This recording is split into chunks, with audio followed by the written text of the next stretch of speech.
Hi guys. Today we will be talking about issues in K-pop that stans are not new to. Disclaimer. I just want to say even though this video will mention things that fans are not surprised about happening, this does not mean you shouldn't tell companies, idols and other fans to put the wrong right. I will just be giving information. Also, I won't be able to cover every issue in this one video, but I will cover more mainstream topics. Now, let's begin. This is the most common practice in K-pop for some odd reason. I don't go a day without seeing idols appropriate black hairstyles or take elements from Indian culture. That behavior is not on.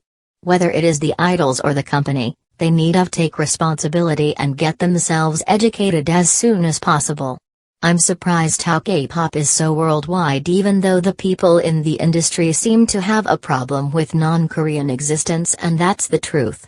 I can't even explain how insensitive it is used a whole ass culture for a concept, so it can be used for aesthetic. On the other hand, idols say and do some racist shit. As a dark-skinned K-pop fan, I find it really upsetting how K-pop stars like to do black sense, say the N-word, use black culture, then completely disregard they did something wrong. Korea is one of the most educated countries in the world, but the schools don't seem like they teach their pupils to respect other people and things that comes with it. These are two different things. Mistreatment is if someone mistreats a person or an animal, they treat them badly, especially by making them suffer physically.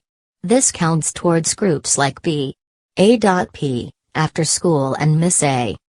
Mismanagement is the process of managing something badly or wrongly. This counts towards groups like GOT7, Preston and FX. It is so sad that this is so common because companies are wasting the idols' talents, keeping them in a dungeon and giving them minimalistic and even disappointing releases. I don't why the entertainment companies mismanage and mistreat their artist, when it's those idols who are keeping the companies afloat. Also, petition to permanently shut TS Entertainment down for good. Visuals are one of the most important things idols must have to debut. If they don't fit those harsh Korean beauty standards, they are ugly. This is a toxic thing that a lot of idols and the Korean public feel like they need to oblige to, when really they don't. Fat shaming and skinny shaming is the worst thing you can do to people that doesn't include you physically harming them. You just type such crappy things on the internet to make fun of someone's weight. Dieting becomes so extreme, but when that doesn't work, idols will resort to having plastic surgery to make sure the look quote-unquote perfect. I have nothing against plastic surgery, but I want the idols you do it for themselves.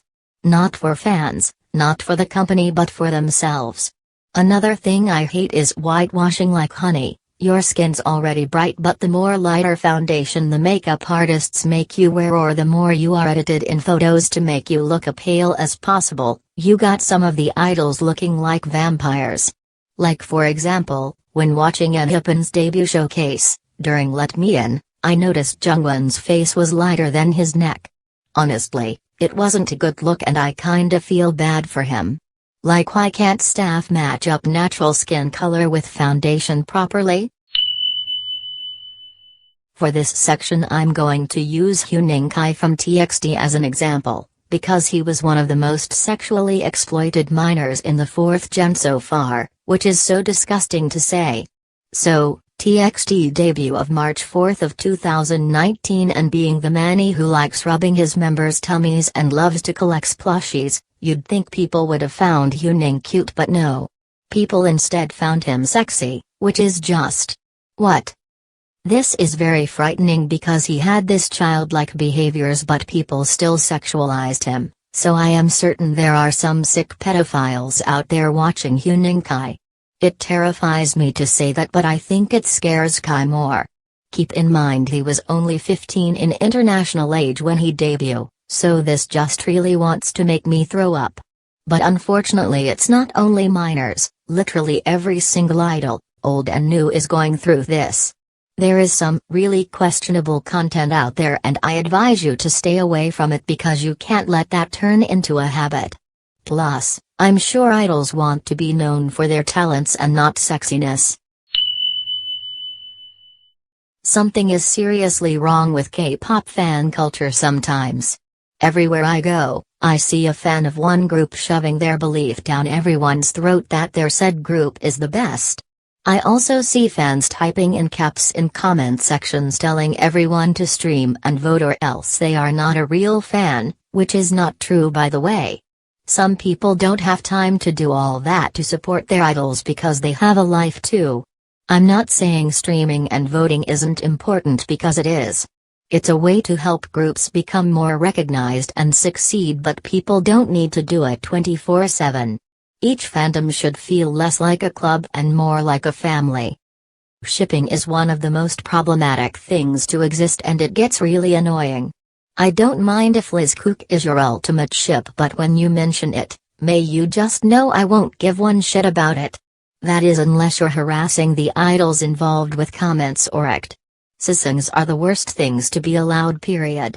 I actually think being a sissing should be made illegal because it is intruding on an idol's personal life, it is creepy behavior. Some of these sissings are antis trying to hurt the artists and it could give the idols major anxiety. A decent being doesn't do that to somebody. Y'all better stay in your lane. Sexualization is another big thing in the fan culture, but so is infantilization. This is when you encourage or force someone to be treated or behave like a child, which is just really strange to me. It's not like calling your grown idol cute or pointing out they have baby-like features. It's when you give your grown idol a mother fricking bonnet. Sexualization and infantilization are two opposite things, but they both need to stop. This is the end of the video. I hope this will educate and help some of you to understand the severity of these situations. Thank you for watching.